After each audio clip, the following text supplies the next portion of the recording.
You ever watch that awesome scene in a movie you like or something that it just nails it. It hits it. Rarely did that scene only take one take. Normally, multiple takes, multiple mistakes prior to that to get there. And we all know the story of the WD-40, right? That was the 40th attempt that has it working.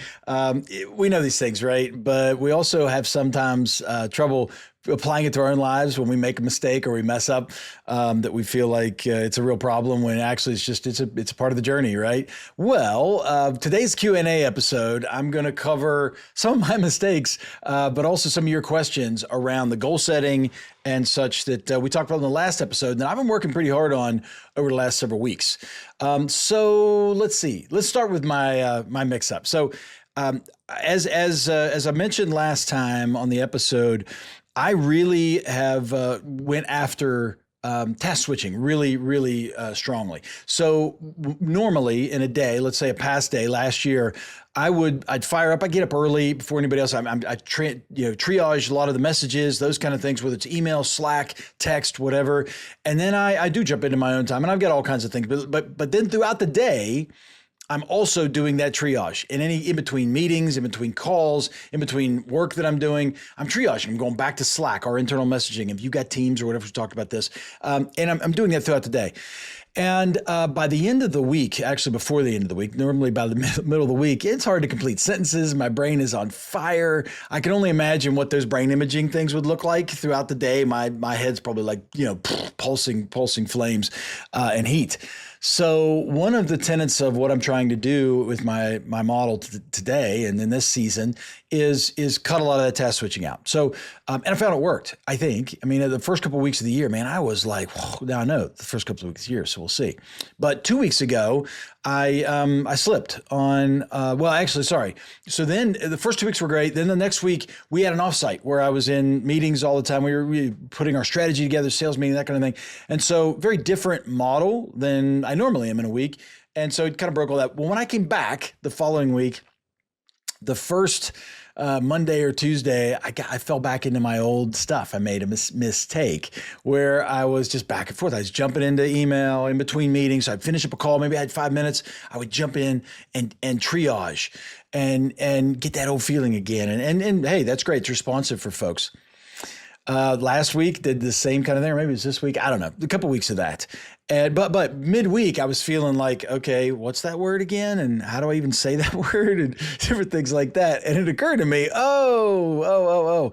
So I made some adjustments, doubled back. And that's one of the keys. If you listen to that Huberman episode or what I'm trying to do in the site, when I'm doing a bad habit or I'm doing something I know is disserving me, instead of getting down about it, beat myself or whatever, I'm just like, hey, reframe, reset, and just say, okay, now in that moment, I'm going to do the right thing.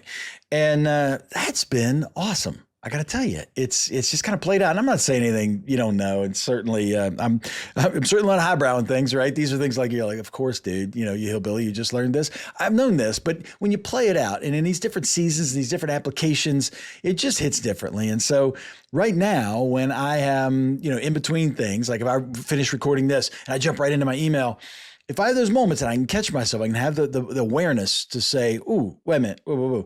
In that very moment, when I then double down on doing whatever the right thing was, that's actually just, it's bolstered me. It's given me strength. So that's a cool lesson that I've learned. But also the lesson behind all of that is, yeah, dude, that task switching is a legit energy sink. I mean, it is just pulling away my energy as if I'm, you go to I don't know what the weather's like in your place right now, but you go out and sit on a metal bench or you grab something metal, it's going to pull all the heat out of your body. It's going to pull that thing. This is the way that works. It's pulling all of the energy out of my body, out of that task switching. So, but I have all kinds of other things we could talk about in that regard, but I want to get to your questions and some good ones come in this time. And I've got three. I've got kind of two, and we kind of hit it, and then I got a meta question that a little bit tough. So let's just start. You talked about not checking email or Slack until 10:30 and avoiding early context switching. Right, there we go. I want that kind of control over my day, but my job and life demand constant responsiveness. What advice would you give to someone trying to create space without letting people down? So this is a tough one, and I got to tell you, the A word, the advice word, I always struggle with that because who am I to give you advice? I don't know. I don't know what your work model is like. I don't know what your life situation is like, and even if I did, who am I to be the guy to tell you? But here's what I would tell you how I think about it. For me, my job role is one. I literally put it in context. I don't know if I mentioned this in the podcast. I literally put it in context. I'm the CEO. Not that makes me a better than anybody else. Somebody has to play the role. I'm playing the role. I'm the CEO.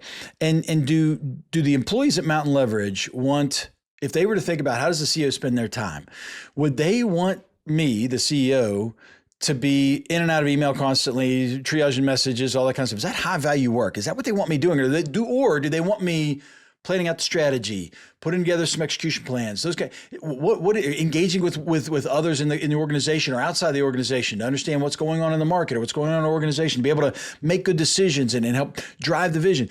That's what they want me spending my time on. So for me, by looking at what my demands are and the roles that I play in life, and I do the same thing with family or with my friends in the community, I start there, my identity. So I start there and say, okay, what is my identity? Well, as the CEO, as the founder, this is what I do. And so being constantly on in email and messaging, that's not going to cut it. So maybe in your world, and I look at others in our organization. So I look at our support team or folks that are taking orders, customer service, that stuff. That's part of that's a key part of their identity and their role is being on and being available. And so if someone reaches out, they're there, they're ready to rock. And so it's a different model. But again, in that situation, that is their job. So that's their context. So for them to try in the midst of all that to switch to something strategic and working, that's going to be just as taxing on them. So if your role is one that is much more demanding that constant responsiveness, that's your work. That's your deep work. That's what you're doing. And so I absolutely don't beat yourself up about it.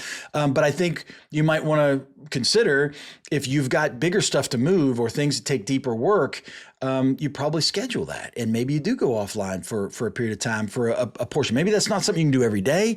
Maybe it's something you work with your colleagues and you get some time on a Thursday afternoon. I don't know, or Friday morning, whatever it is. I don't know what your model is, but that responsiveness, I mean, I don't want to call 911 and get somebody on the line who's like, sorry, I can't take your call. I'm in the middle of this deep work thing, right? That is their work. They answer the phone. So I think it really comes down to your role and your identity. And you start there. The rest of this doesn't feel as hard. If you start with my model and try to make it your model, you're going to be all twisted up and sideways. It look like a terrible game of Twister from the 70s, which seems to make a comeback. My kids want to play Twister. I don't understand. It's wild. But anyway, I digress.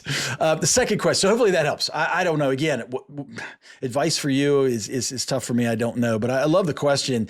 And it's a real struggle. And I think if you're not struggling with that, maybe you're not asking this question deep enough, because I struggled with it. I think we all do. But I think you start with your identity. That's the place to go. Second one is you mentioned designing for imperfect days and being deliberate about your minimums.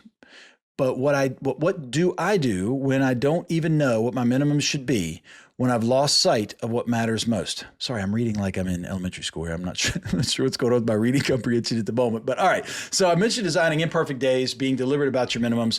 But what do I do even if I don't know what my minimums should be? Okay, perfect.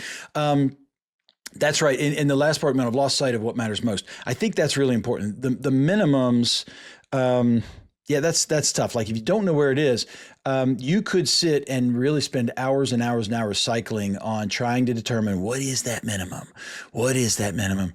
Man, just draw a line, go get it. And if you find that it's too high or too low, then adjust it. That would be, that's my approach. And again, your mileage may vary, but this notion of like overthinking things, which I'm guilty as charged, in these situations, choose what you think is a minimum and go. And after a few weeks, you're going to get a feel for that. And then after a few months, even more so. And by then, you're probably changing seasons and going into something different.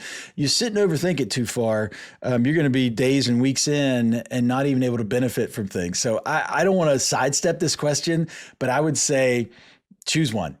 And then if it's your minimum, fantastic. And if it's not, adjust it. And I think that's the best approach I can give you there. Well, that works for me. All right. So here's the big question that kind of has all this in there, but It says, Alex, I really resonated with the idea of MVP days, but I'll be honest. I'm someone who lives in an all or nothing mindset. If I don't hit everything on my list, I feel like I've failed.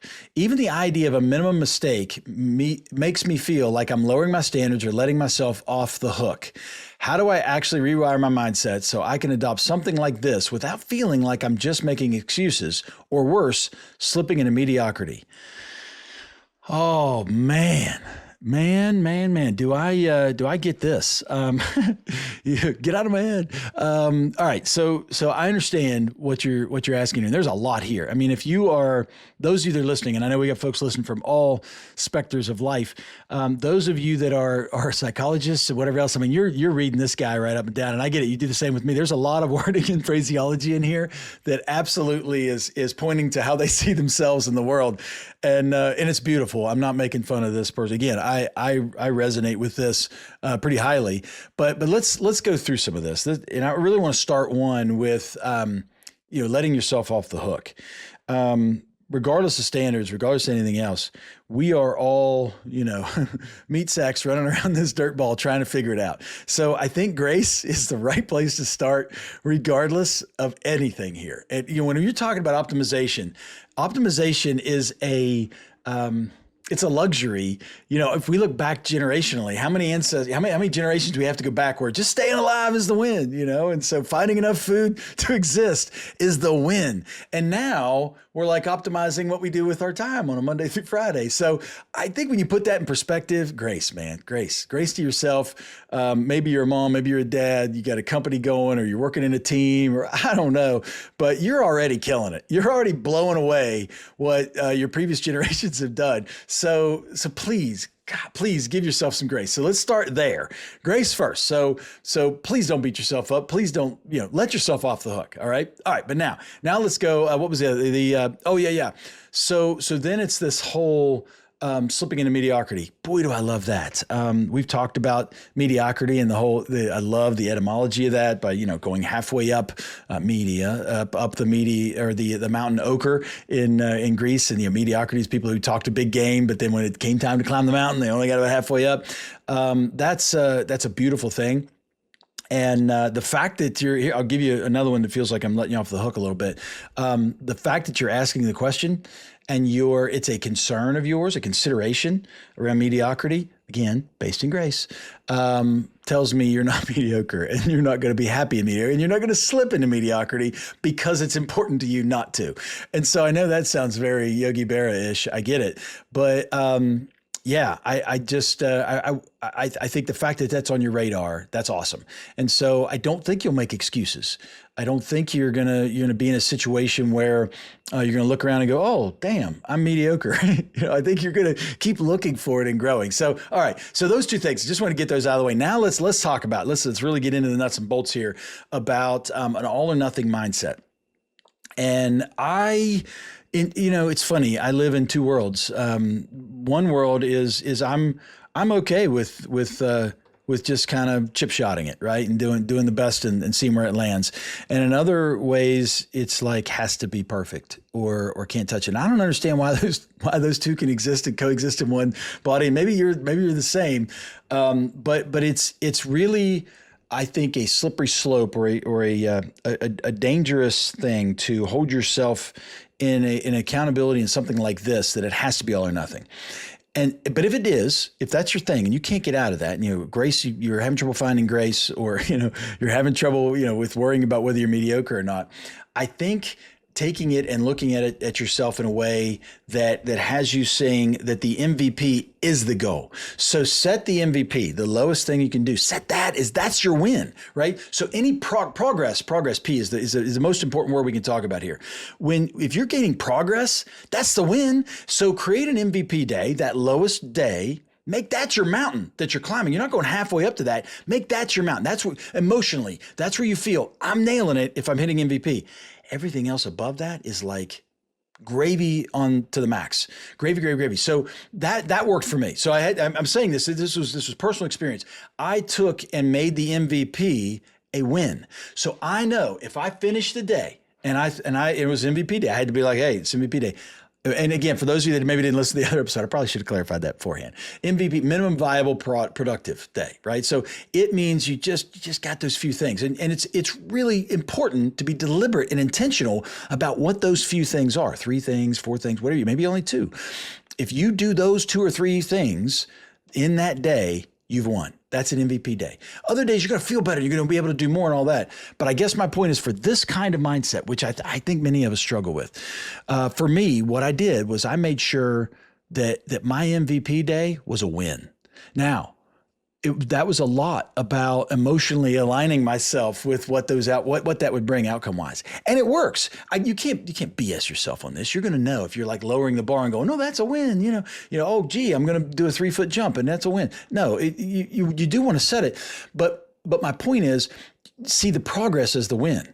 And progress is accumulative, right? As if we continue to do so as you progress, you continue to progress and you continue to raise the bar, if you will. And so I think then once you get that, you won't have to keep raising your MVP. You'll have the confidence in yourself that your MVP is enough. And then as you raise the bar in other areas, you'll be in good shape. So then when you overexceed in a day or you excel, it'll be a celebration. But if you don't and you have to choose the MVP, it's a win. It's a win, and you're going to feel good about that. And that to some of us, that may feel like softening the game. I get it, but it's not. I mean, when I look at my MVP and I look at the 3 things that I have on my list, if I do those 3 things, that is a good day. That's going to be a great day. That's going to be better than a day where I didn't do anything, which all right, let me back up. It's not that I do anything, but in the past, I might be whip stitch. I might be doing some things, not some things, right? Adrift and not do things for days and come back.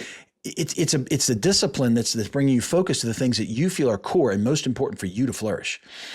Are there more things you want to do? Yeah. Are there more things that make the day better? Yeah. But the win is that MVP. And so I don't know, maybe I'm selling myself a bag of goods on this, and maybe I'm selling you one. But I think that's the magic. It's not an all or nothing. It's an MVP is that. You nailed it. That's nailing it. Everything else is gravy. Everything else is above and beyond. And so it's not mediocre to hit your MVP. It's mediocre to only do one of the 3, right? If you had 3 things on your MVP, it's mediocre to only do 1. It's mediocre to only do 2 of 3. It's mediocre to not do any, maybe that's failing. I don't know. But you want to use different wording and whatever you want to use. But to hit that MVP, you nailed it. You climbed the mountain. Everything else is an addition. So I don't know, man. That's the world according to Alex. I don't know if that resonates for you. Many of you are more driven than me, and maybe this doesn't land. I sense it does. If you again, grace, man, grace. Start with grace there. Look at progress. It's that's the magic. So anyway, look, I am overwhelmed by the questions, by the engagement from so many of you, the value you're getting out of this podcast. I'm thrilled. This is not a comfortable thing for me to do.